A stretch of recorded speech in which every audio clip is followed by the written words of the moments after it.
the daughter who came home. My name is Alina Vance. I live in a quiet corner of the hills outside Asheville, North Carolina, in a small house with a crooked porch swing and a garden I water every morning before the sun gets too high.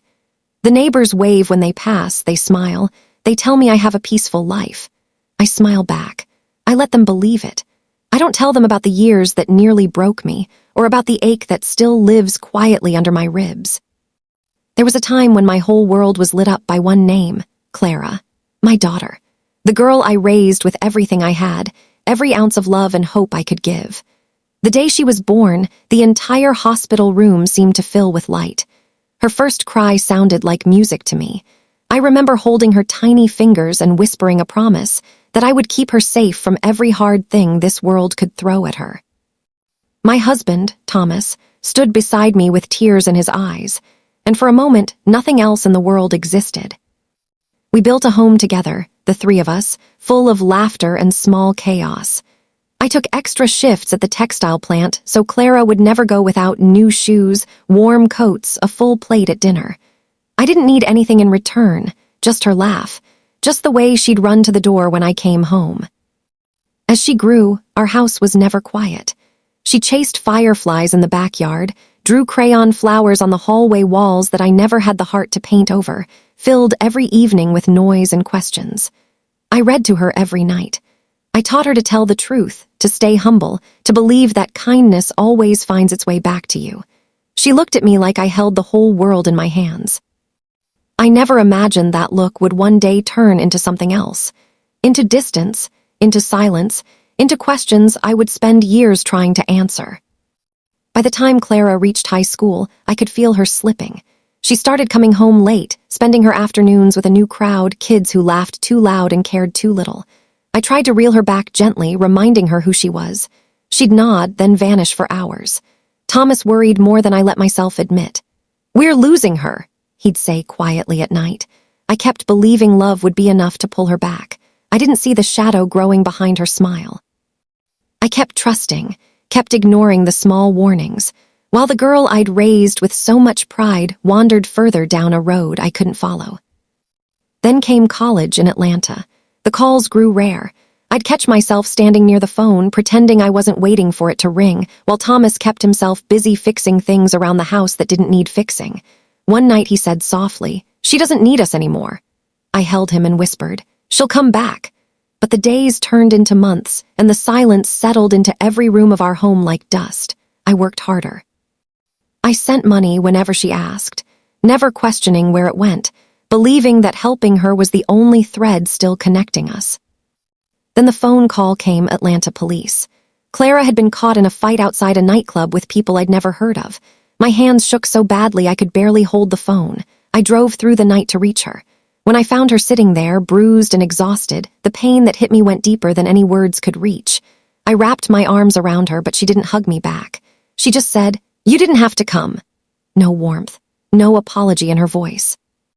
I paid what needed to be paid and brought her home, hopping, just hopping. She'd feel how much love was still standing beside her. The tension only grew once we were back. Clara stayed locked in her room, barely speaking, avoiding my eyes. Thomas tried to reach her too, but she shut him out just the same. I started feeling like a stranger inside my own home. I prayed every night that something in her would soften. Then one morning, I found money missing from my drawer. I didn't accuse her, I didn't have to. My own tears told me everything. When I gently asked if she needed help, she screamed, "You called me controlling," and stormed out. Her words cut deeper than anything I'd felt before. That night, I sat outside on the steps, unable to stop shaking.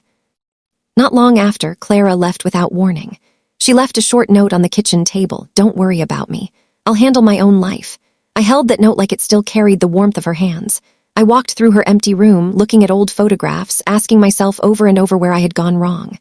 I had spent my whole life working for her, and still, she walked away without looking back. Friends told me to let her go, but a mother's heart never quite learns how to do that. I kept praying, quietly, that she'd come home one day and bring the warmth back with her. Years passed. No letters ever came. Thomas's health began to fail under the weight of everything we'd carried. One winter morning, he left this world with Clara's name on his lips. I sat beside him, unable to cry, feeling something inside me break in complete silence. I called Clara again and again. She never answered. At his funeral, I kept scanning the crowd, hoping she'd walk through the door. Only strangers came to offer their condolences. Every night after that, I lit a small candle beside his photograph and whispered, "Will she come, Thomas? She'll come." My voice trembled, but my faith refused to give up. 2 years later, someone knocked on my door, a stranger holding an envelope in Clara's handwriting. Inside was a short letter. "Mom, I'm sorry, I can't face you. I failed you both. No return address, no phone number, just those few words." I read it again and again until the tears blurred the ink completely. I sat there for hours, staring at the ceiling, asking myself why love sometimes turns into so much pain. I forgave her quietly, even though she never asked me to. My love hadn't disappeared. It had only grown quieter, like rain falling on empty streets long after everyone has gone home. Life slowed down after that. I filled my days fixing old furniture, helping neighbors with small repairs around their homes. They thought I stayed busy because I enjoyed it. Really, it was the only way to keep the memories from swallowing me whole. Sometimes at the grocery store, I'd catch sight of a young woman who resembled Clara, and my heart would leap, then sink right back down. I started writing her letters I never sent, tucking them into a small box beside Thomas's photograph. Every letter carried the same hope, that one day she'd walk through my door and say, "Mom, I'm home." That single sentence was the thing that kept me breathing. Then, one summer night, the phone finally rang. The voice on the line told me Clara had been in an accident near Austin, Texas. My heart went cold. I caught the first bus I could and prayed the entire way there. When I reached the hospital, I found her lying in a bed, pale and weak. Her eyes opened slowly, and for the first time in years, they looked at me with real warmth. I held her hand tightly. Tears slid down her face as she whispered, "Mom, I hurt you." My voice broke as I told her, "No, sweetheart, you only hurt yourself." She stayed under care for weeks, and I never left her side. We talked late into the night. She told me about her mistakes, her regrets, the guilt she'd carried for so long. I told her none of it mattered anymore. All I wanted was for my daughter to be alive. She promised to start over, to come home, to rebuild everything time had taken from us. For the first time in decades, I saw my little girl again, not the angry young woman, but the child who once held my hand at the park. I understood then that love could still heal what pain had broken for so long. Clara came home with me. Together we cleaned the house, repainted the walls, brought the laughter back into every room. She helped in the garden, made breakfast some mornings, sat beside me while the sun went down. People noticed the change and would say, "You too look happy." I just nod quietly. Happiness had returned even though the scars remained. We visit Thomas's grave often. Clara kneels there, whispering apologies into the wind. I watch in silence, feeling both grief and peace at once. Love carried us through everything, through the silence, the distance, the years apart. Even when everything else fell away, that love never once stopped breathing. Now, when I sit on my porch each evening, I watch Clara watering the same plants I once tended alone.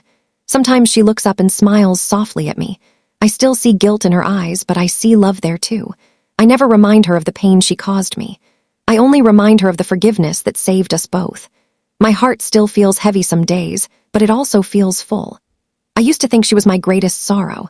Now I know she became my greatest lesson, that love never truly ends.